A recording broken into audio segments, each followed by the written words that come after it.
guys, good afternoon. So ito, nakapag-film ako kanina, pero ito kasi gusto kong i-separate yung video nito. So ngayon, mapakita ko sa inyo kung paano ako nagluluto ng chilies garlic sauce. Yun, papakita ko sa inyo. So ngayon, actually nakapag-start na ako kasi kanina lowbat kasi yung phone ko, kaya chinarge ko muna. Wala tayong ilaw. Kasi nalowbat na yung phone ko. Anyway, ayan. Ito na yung ginisa ko na ginisa na garlic. Maraming garlic kasi syempre chili garlic oil, 'di ba? So kailangan maraming garlic. So dito naman, wait lang, ilaw na tayo. So ito yung ating tawag dito. Sili na ground na sili. Ayan. So, alam nyo na siguro yung So, ground sili.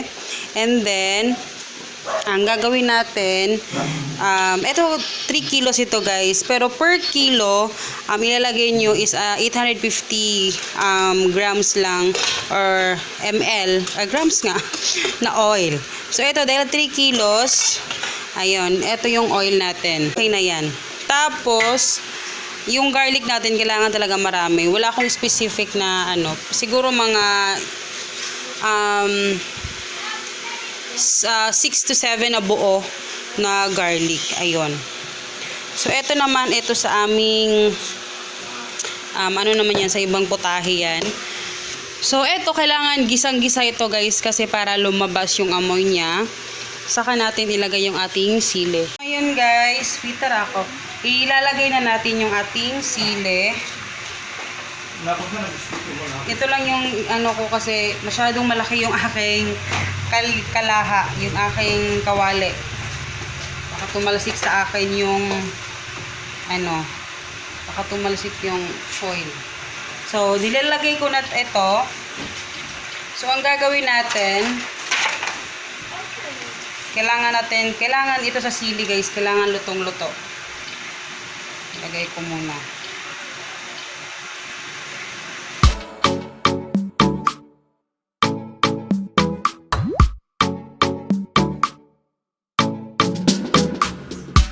So, eto siya guys. Nalunod ko na. Pasensya na, medyo madilim ha. So, eto lang natin. Talagang lutong-luto ito. Yung pagluto nito guys, actually, mga 1 oras talaga.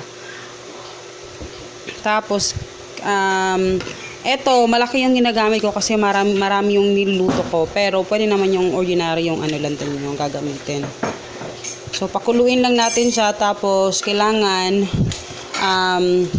mo siyang i-mix ng mga balik-balikan mo siya tapos i-mix kasi para hindi dumikit sa kawali. Ayan. So, charge ko muna yung aking phone para So, ngayon guys, talagyan natin ng oyster sauce. No? Ang gagamitin natin na measuring cup is 1/3 cup. So, ayan. 1/3 cup of, kasi 3 kilos to. So, 1/3 cup of oyster sauce. Ayan. Tapos, wait lang.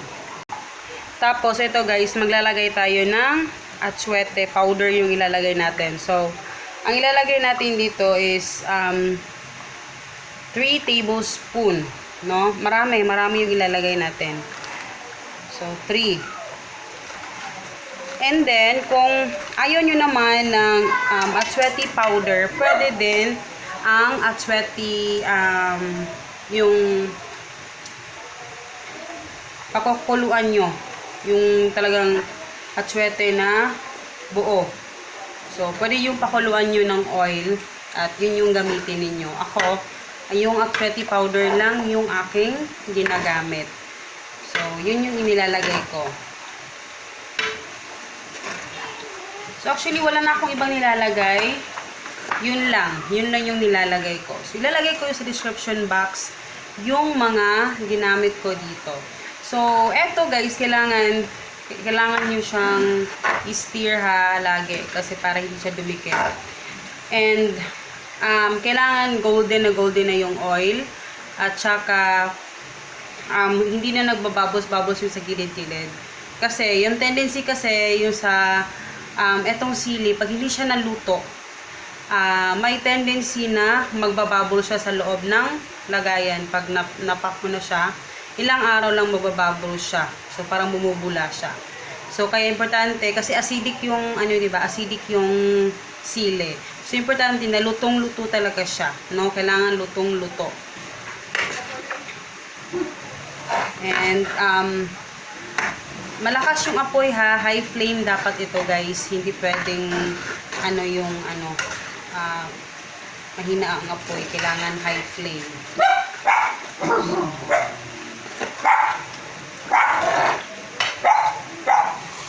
Itsura niya, ayan. Kung nakikita nyo, may mga nagbabubbles-bubbles pa dito sa gilid. Ayan, ibig sabihin niyan wala pa, hindi pa siya luto talaga. And tingnan nyo. Ayan o, napaka pa ng sili. Hindi pa siya ganun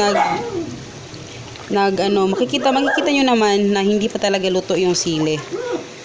So, kung hindi kayo sigurado talaga, 1 hour. 1 hour yung i-time nyo dito guys. 1 hour. Enough na yung 1 hour. Para lutong-luto talaga yung sili.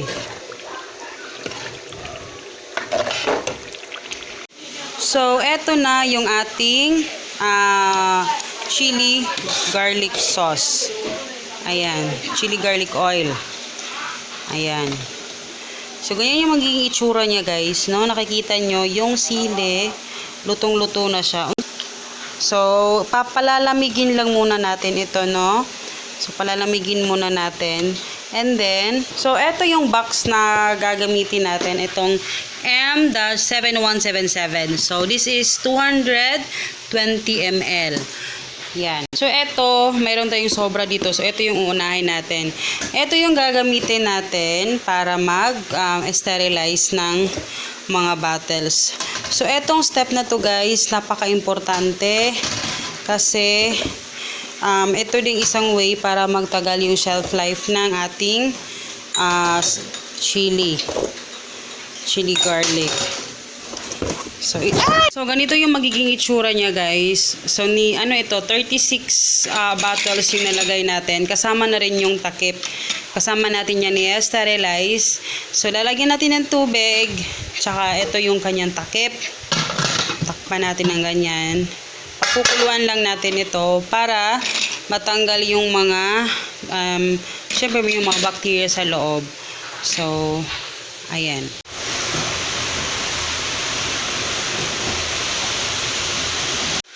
Hello guys, good afternoon, hapon actually.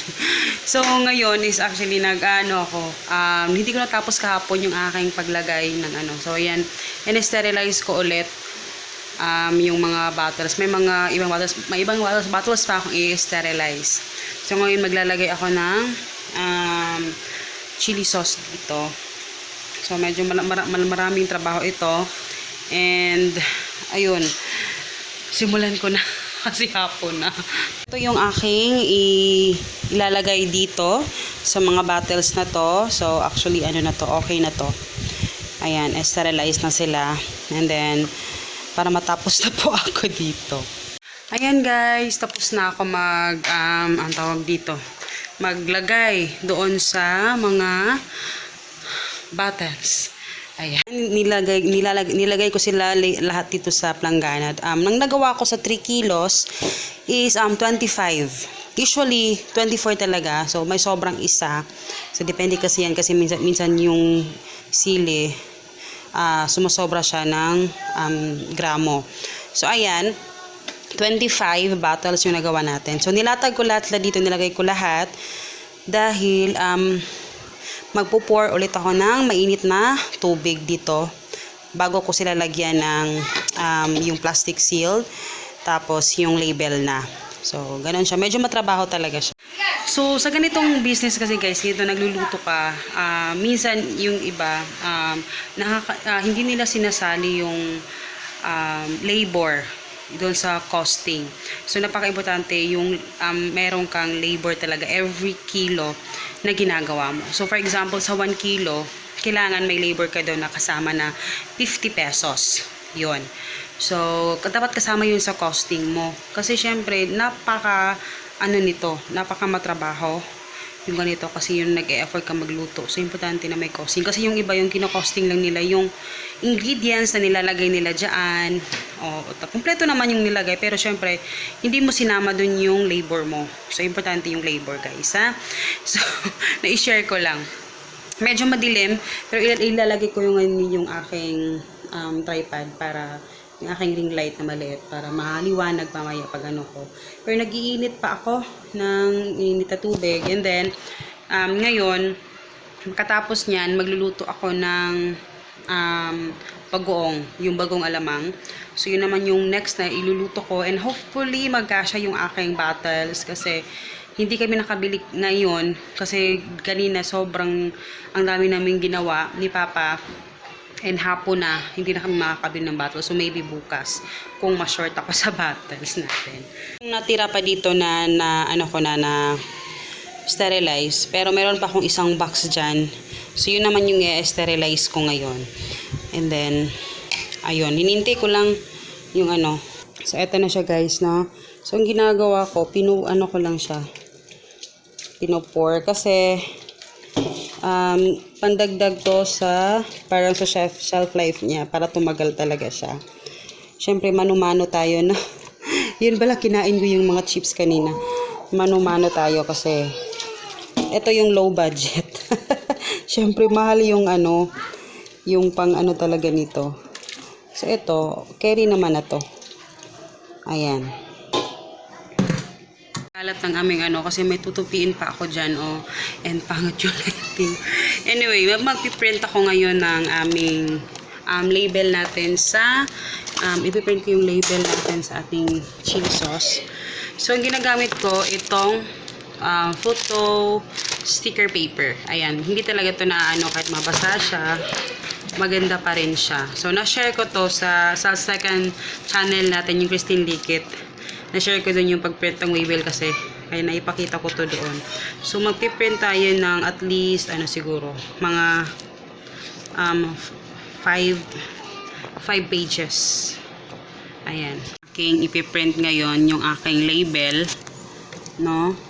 So, dahil pinili natin yung 5 pages, high talaga yung aking ginagamit kasi 5.